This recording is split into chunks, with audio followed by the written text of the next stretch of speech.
I could take coconut with me. But okay. That wasn't awkward at all. Let's do some research.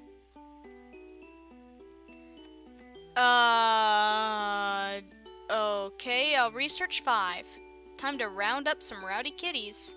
Oh, or research 12. A slow day today. I've only got to organize a few samples from previous field trips.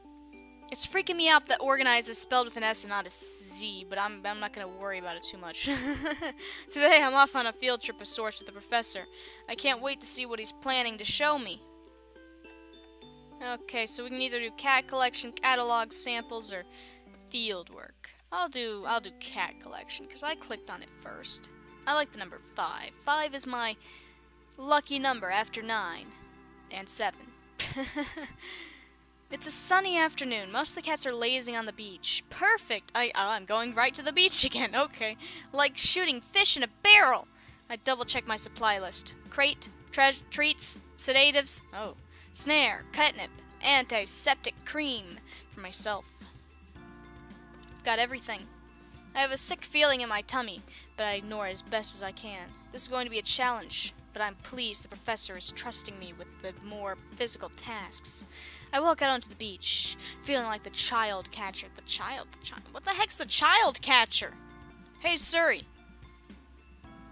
What's the child catcher?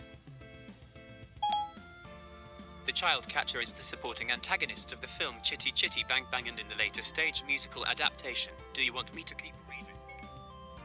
No. Oh! Well, I should have known that. I've watched Chitty Chitty Bang Bang. Of course, I was a kid when I did, so, I don't really remember much of that. I just remember the flying car part. There was a flying car in Chitty Chitty Bang Bang, right? I think there was. I think they were singing in a flying car, but that's all I remember from that movie. I watched that forever ago. I was maybe like 6 or 7. Anyway, I keep reminding myself that I'm doing this for the greater good, even if it makes me unpopular with the cats. Oh no, it's gonna make me unpopular with the cats. I set up the crate in an unsuspecting location and keep the snare behind my back. At first, I stroll around, trying to look as casual as possible, whistling a tune as I walk. I don't know how to whistle. I get close to one of the smaller cats. I start to stroke her. That sounds wrong. I want this to be as painless as possible. The cat responds well to me. She even starts to purr gently. Oh no, you're gonna betray her! Are you going to come with me? The cat looks at me with big, wide, loving eyes. Come on then. I pick the cat up, carry her to the crate, and place her gently inside.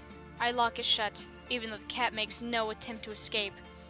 Oh, well, that went better than expected. Yeah, that was great. Why the suspenseful music? This may be a good day after all. Emboldened by my success, I approach one of the slightly larger cats. Oh no. Hey, matey, shall we get in the basket? I give him a little stroke. He doesn't respond badly, although he doesn't seem particularly interested either. I put my hands on either side of his body, ready to pick him up. He doesn't look happy about it, and growls a warning at me.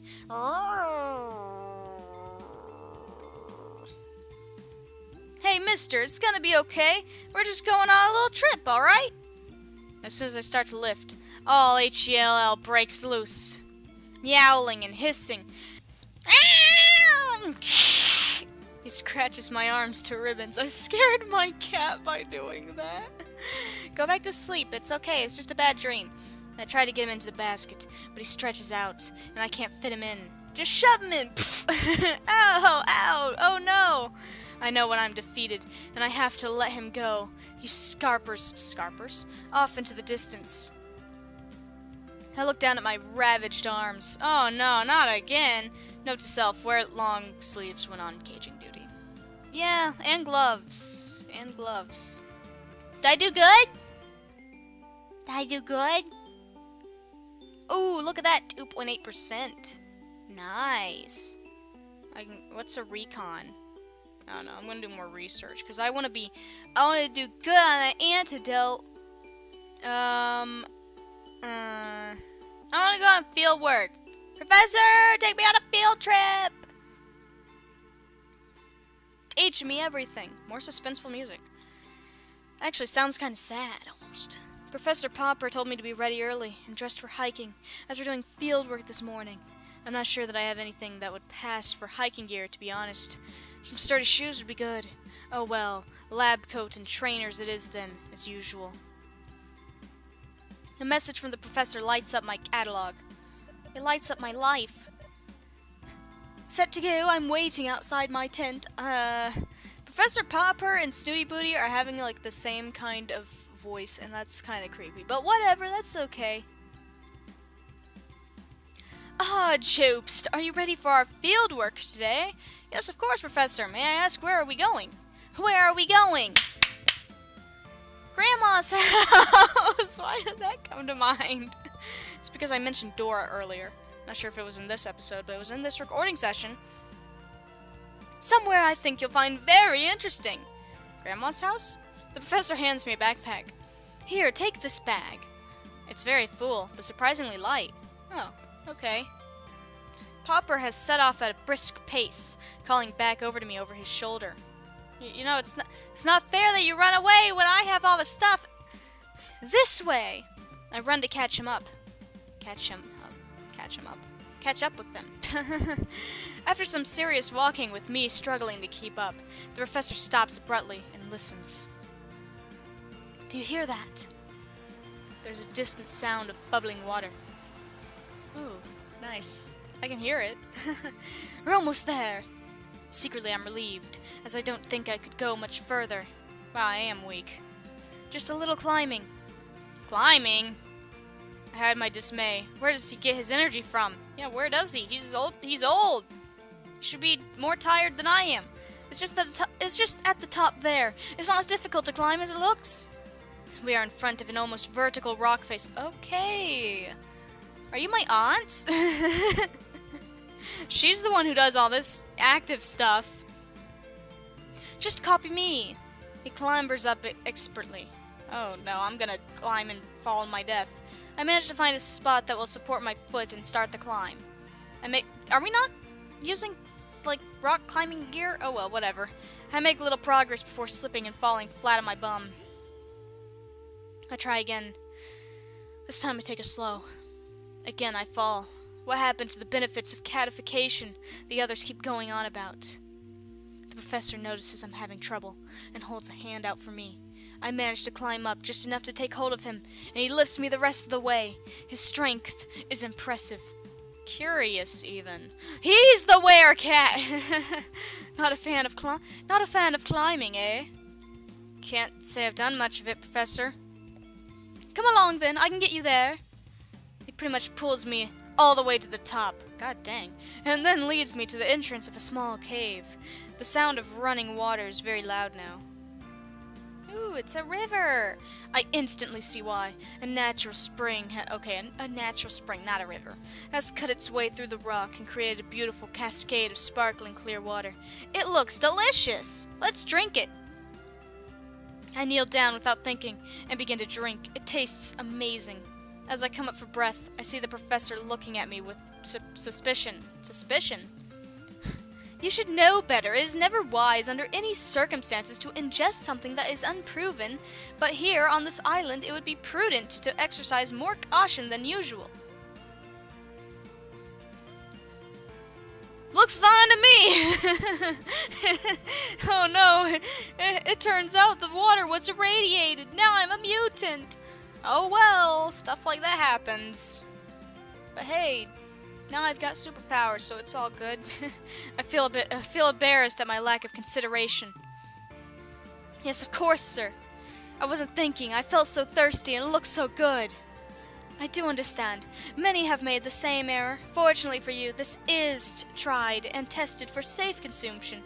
It's good, don't you think? Then why were you upset? I'm confused.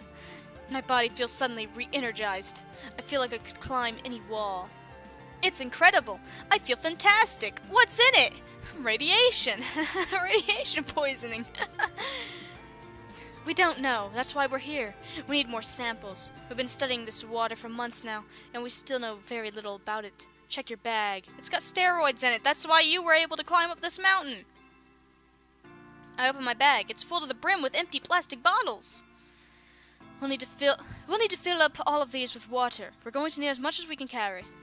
I do as I say. I do as he says. By the time all the bottles are full and back in my bag, it weighs a ton.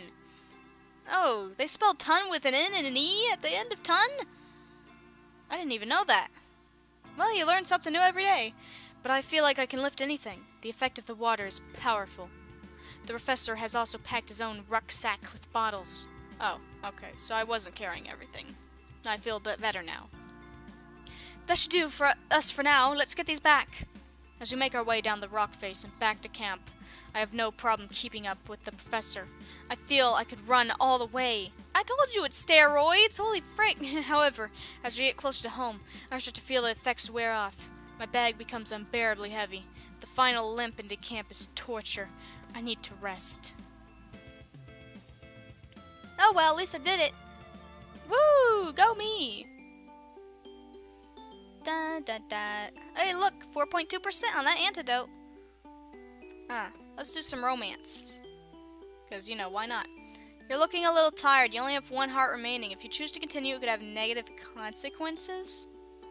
Oh, okay, fine. I'll rest. Negative consequences, my butt.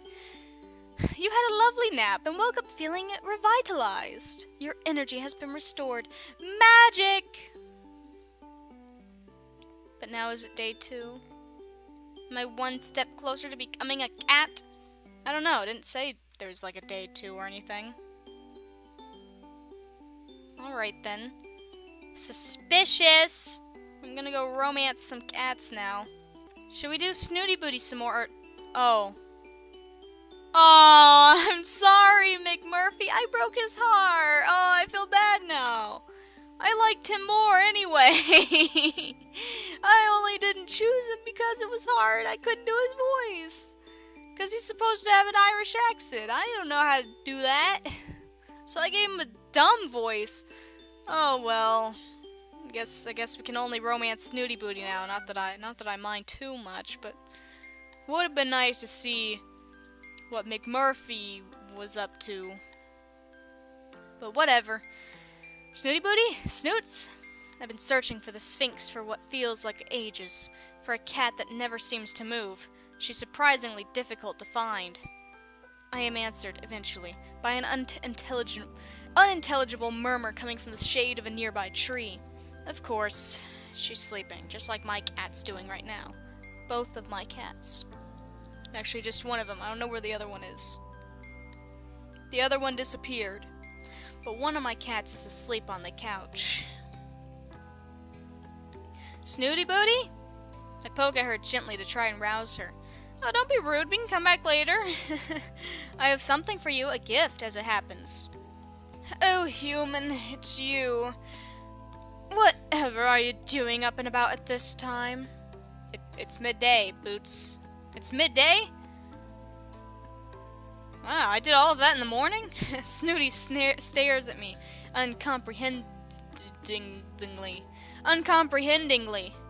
Yeah, that's the word. I have an hour for lunch, and I came to spend it with you, but if it's not a convenient time, I could always find something else to do.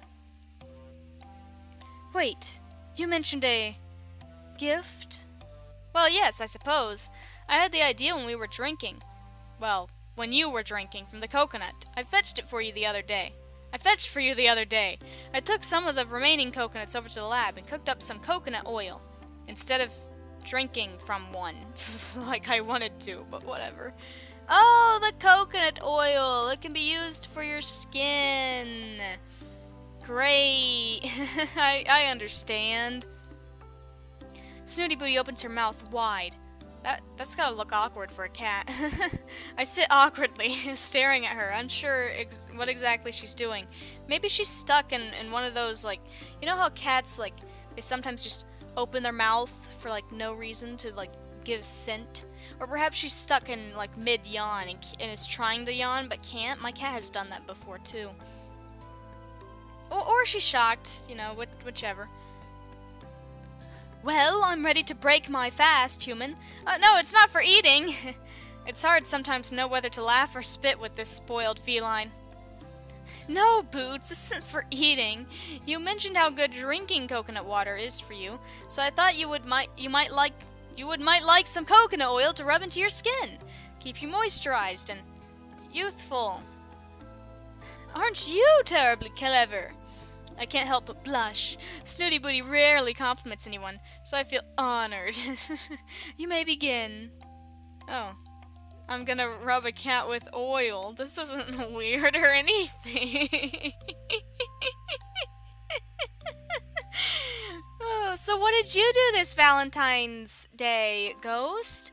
Oh, you know, the usual. I romanced a cat, rubbed some coconut oil onto her. Also, I drank some steroid water with the professor. Snooty Booty lolls onto her back, exposing her plump, pink tummy to me. Oh, you want me to rub it in for you? Well, yeah, what do you expect the cat to do? She has no hands. Snooty Booty simply smiles in response. Well, a please wouldn't go amiss. Oh, you don't ask for a please with this stuff. You want to do it, man. I want to pet my cat. I don't ask for a please, can I pet you from her. I just do it. Yes, well, I didn't want to make a fuss, but I would prefer if you asked first. I sigh. There's not much point in arguing with Princess Snooty Booty. I don't think she actually means to be rude. Sometimes she just doesn't seem to understand how to talk to people as equals. Well, of course not. She's a different species entirely. I don't have the energy to deal with it today, but I make a note that at some point she and I are going to have a little chat about etiquette. I don't think that's gonna matter much, considering she's a cat. I mean, she's used to being treated like a princess. We all treat our cats like princes and princesses. So I don't think you're gonna get through to her, Jobst. But nice thoughts. Please, may I rub this coconut oil into your skin? Yes, you may! I pour some of the pungent liquid into the palm of my hand. Pungent makes me think that it smells gross, but it's gotta smell good. And rub it together with the other. I have no idea what I'm doing, as I've never massaged anyone before. You've massaged a cat before, haven't you? I mean, it's just called petting. But I work along the lines of putting sun cream on a friend. They call it sun cream? That just sounds kind of weird. Guess it makes more sense than sunscreen, though. I mean, maybe. As I touch the warm, loose skin on Snooty's premodorial pouch. See, I know all about that pouch. It's the weird thing that hangs from cats, and it makes them look like a freaking kangaroo, but it's not actually a pouch. Like, they don't carry babies in it. They're not a marsupial. The pouch, the primordial, that thing right here, the pouch, it's actually used for protection, because cats, as you know, they like get on their backs and they kick it and scratch at predators. You know, like when you put your arm in, like when you try to pet their belly and they grab your arm with their claws and scratch and kick at you. That's what they do to predators and prey in the wild. And the prey, or the predator, in whichever case, will fight back. So they have that pouch to protect their stomach, because normally when they're doing that, they have the prey facing towards them, or the predator facing towards them. So the predator or the prey could, like, kick at them, or scratch at them, or bite at them. But because of that pouch, it doesn't really matter, because that pouch is like all fluff and isn't, you know, organs and stuff. So it hurts, but not as much as it would have if they didn't have it. There you go, cat facts with a loser. I'm struck by how delicate she really is, and I try to be as gentle as possible. Is that okay? You're very skillful with your hand. You're very skillful with your hands, human. Okay. I do so wish I had those thumb things. They seem so useful. Yes, they really are useful. My cat pretends he has a thumb, and he'll, like, wave it at me. That just sounds weird. They're quite handy too, to be honest, but paws are cool too. Snooty Booty lazily inspects one of her paws. Do my paws next, will you? Snooty's skin is reacting well to the treatment and has become shiny and pliant. I see the good it's doing. I move on to her to massage her paws, but I'm quite taken aback by the length of her claws. Oh my boots, your claws are really quite long. Don't you use a scratch post or anything? Maybe. A what? You know, something abrasive to file them on. Like a tree, coconut tree. Whatever for? Well, it's part of being a cat, really.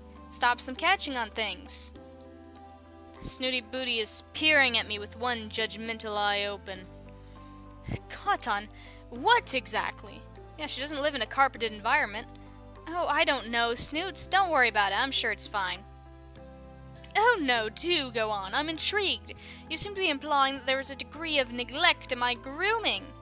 No, I most certainly am not. You are by far the most highly groomed cat I've ever seen. In fact, you are the perfect example of a sphynx. I'm a... what? Sphynx? She's trying to get me to say perfect again. It's hard to keep my face straight. Absolutely perfect, Snoots. And you're an expert. Well, I wouldn't call myself that, but I have been reading up on Sphynx cats, and you have all of the characteristics of a pedigree. It's very sweet of you to say so. Remind me, what would those be? Oh, okay. I hesitate for a moment, trying to remember what pause for thoughts listed as the top features to look for in a Sphynx. There was rather a lot of info, and I want to give her the best bits. Excuse me, I want to learn here. Let's be accurate. Let's see, if I were talking on to a cat, I would be accurate. I'm not into cats. Well, let's see. Sphynx cats are well known for their strong, muscular physiques. Oh no. That's not very good. I don't think I've ever heard that one, Jopst. Maybe you should have went with something else. I mean, not that there's many good things to say about a Sphynx cat. The wrinkles are what comes to my mind, and acne.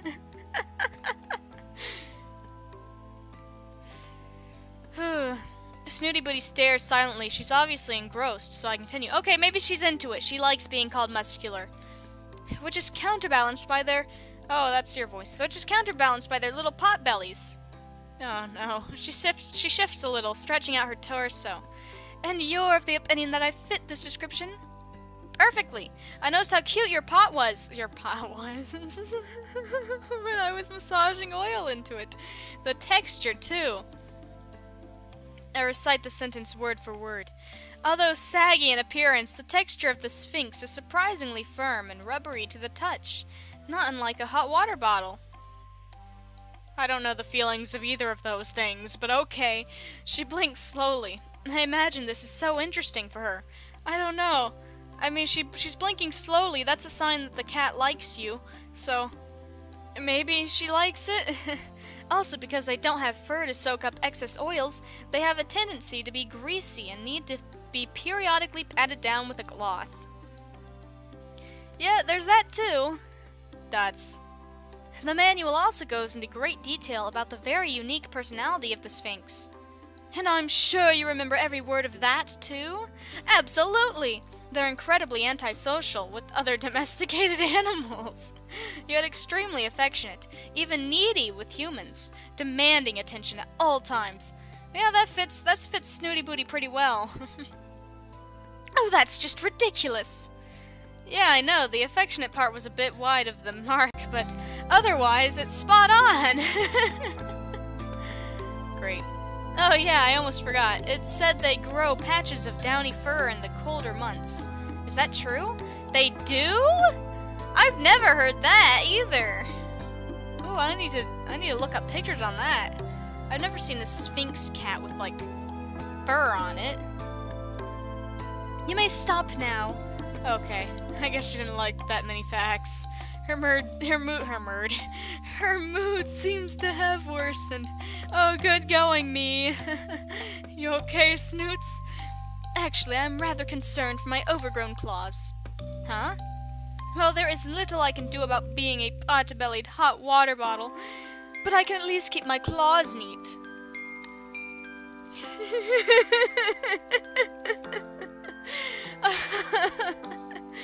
You know, there are nice facts about the Sphinx, I'm sure. You could have said those. Oh well, I have obviously hurt her feelings.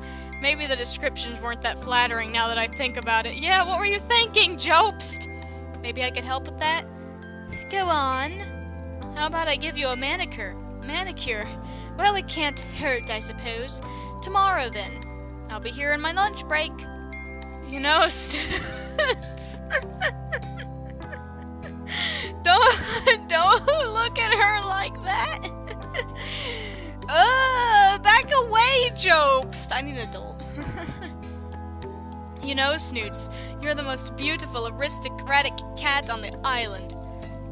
Well, the competition is hardly what one would call worthy.